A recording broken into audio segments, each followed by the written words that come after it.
Bab 21. Akhirnya aku ingat semuanya.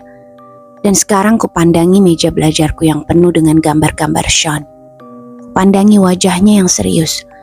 Aku membayangkan dirinya dengan wajahnya yang tampan, tergolek di salju putih bersih. Matanya yang kelam menatap kami di atas bukit, menatap dengan pandangan menuduh. Kupeluk diriku berusaha menghentikan badanku yang gemetar.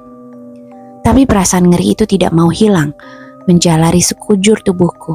Aku merasa kedinginan dan ketakutan. Seolah-olah aku berdiri di jalur itu lagi. Seolah-olah aku kembali berada di bukit bersalju itu lagi, memandangi garis perak tipis itu dengan perasaan ngeri, tidak berdaya, sangat tidak berdaya dan ketakutan. Ingatanku kembali, begitu tajam dan jelas sehingga aku merasa mual.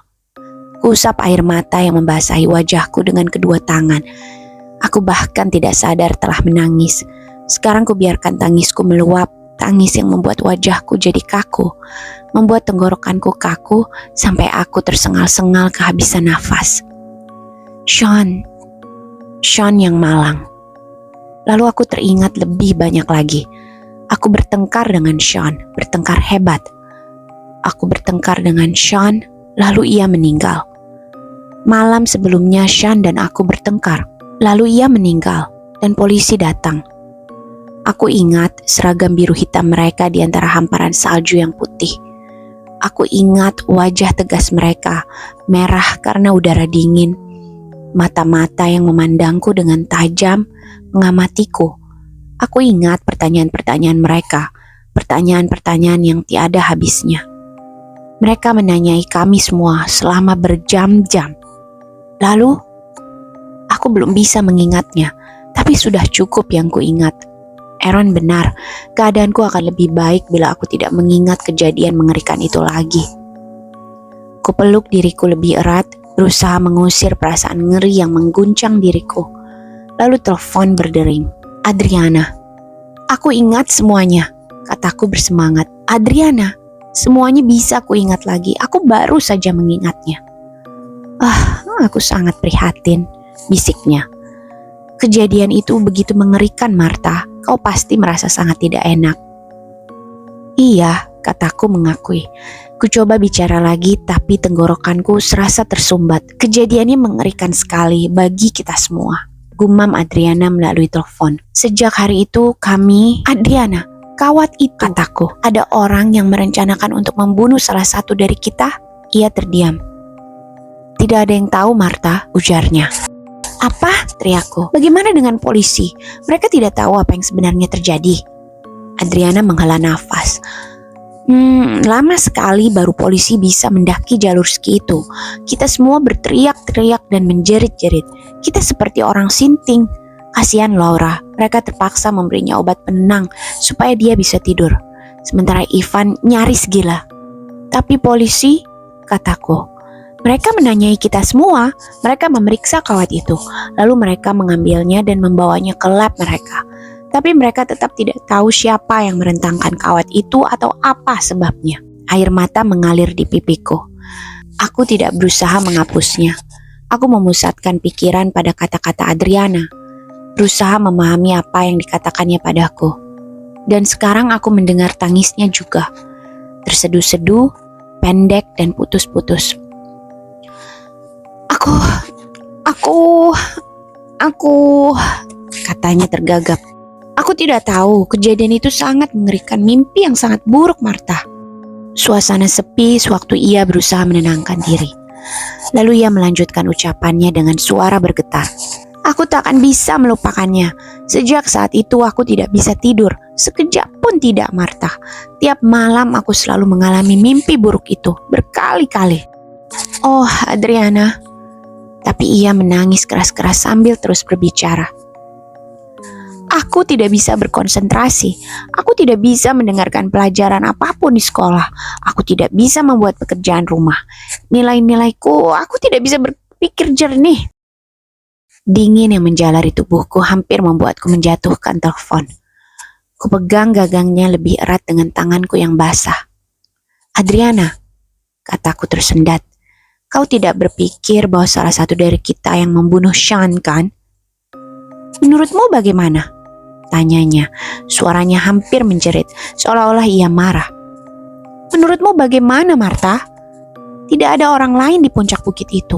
Tidak ada, cuma kita yang ada di atas sana. Siapa lagi yang bisa merentangkan kawat itu? Iya, kawat itu. Kawat perak itu. Kubayangkan kawat itu ketika berusaha memahami kata-kata Adriana. Siapakah yang mungkin merentangkan kawat itu? Tidak ada orang lain di sana. Yang ada cuma kami. Cuma kami yang bisa membunuh Sean. Aku akan ke rumahmu, kata Adriana tiba-tiba menyentakkan diriku dari pikiranku. Suaranya penuh emosi. Aku akan ke rumahmu. Sudah lama aku cemas memikirkanmu, Martha. Pasti mengerikan sekali bagimu. Kehilangan ingatan, lalu menggambar wajah Sean berulang kali. Iya, aku tidak mengerti sedikit pun. Aku menghela nafas. Lama sekali baru aku bisa memahami semuanya. Baru aku bisa mengingatnya. Sebuah pertanyaan memaksa masuk ke dalam benakku. Pertanyaan yang aku sendiri tidak ingin menanyakannya. Kenapa aku yang kehilangan ingatan? Kenapa bukan anak-anak lain? Salah satu temanku. Kenapa aku lebih sulit menerima kematian Sean daripada anak-anak lain? Kenapa pengaruhnya begitu kuat padaku? Apakah karena aku bertengkar dengan Sean pada malam sebelum ia terbunuh? Apakah aku merasa bersalah karena bertengkar dengannya pada malam terakhirnya di dunia ini? Kenapa? Kenapa? Itu pertanyaan yang tidak bisa kujawab. Tapi mungkin sekarang ada yang bisa membantu mencari jawabnya. Mungkin Adriana mau membantuku sekarang. Iya, tolonglah, kataku memohon. Datanglah, datang sekarang juga. Aku akan segera berangkat. Jawabnya pelan dan hubungan telepon itu putus. Aku letakkan teleponku sambil berpikir keras. Otakku berputar, mengingat-ingat. Siapa yang punya alasan untuk membunuh Sean? Siapa yang menginginkan kematian Sean? Ivan? Tidak mungkin. Sean adalah temannya. Ivan yang membawanya bergabung dengan kelompok kami. Aaron? Laura? Justin? Tidak, tentu tidak. Semua menyukai Sean, semua. Aku melintasi kamar menuju lemari pakaian. Aku ingin berganti pakaian sebelum Adriana datang. Ku ambil celana jeans belel dari rak di bagian belakang.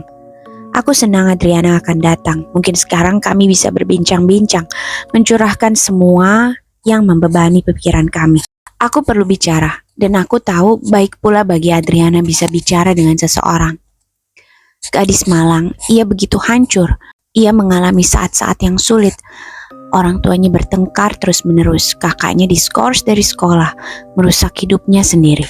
Kudengar bunyi pintu mobil ditutup di halaman depan. Dengan kaget, kujatuhkan jeansku. Aku membungkuk untuk mengambilnya dari dasar lemari. Saat itulah aku melihat sebuah tas coklat. Tas besar dari kain kanvas berwarna coklat. Oh! Aku berseru ketika mengingatnya. Tas itulah yang kubawa dalam perjalanan ke pondok itu. Tas tempat semua barang-barangku kusimpan bulan November tahun lalu. Tapi kenapa tas itu berada di bagian belakang lemari pakaianku? Pikirku heran. Apakah aku lupa membongkar isinya?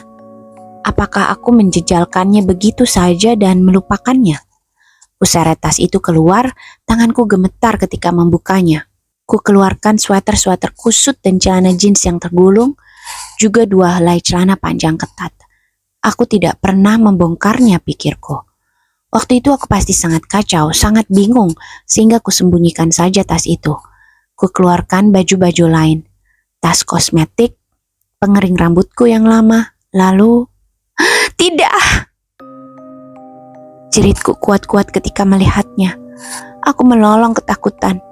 Di dasar tas, tergulung di sudut, tersembunyi dengan rapi, seutas kawat perak.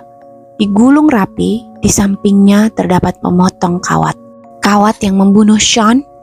Kupandangi kawat yang tergulung itu dengan tidak bergerak. Tubuhku terasa kaku dan aku tidak bisa mengalihkan pandangan. Dan aku tahu siapa yang membunuh Sean. Akulah orangnya. Kata-kata itu teringat lagi.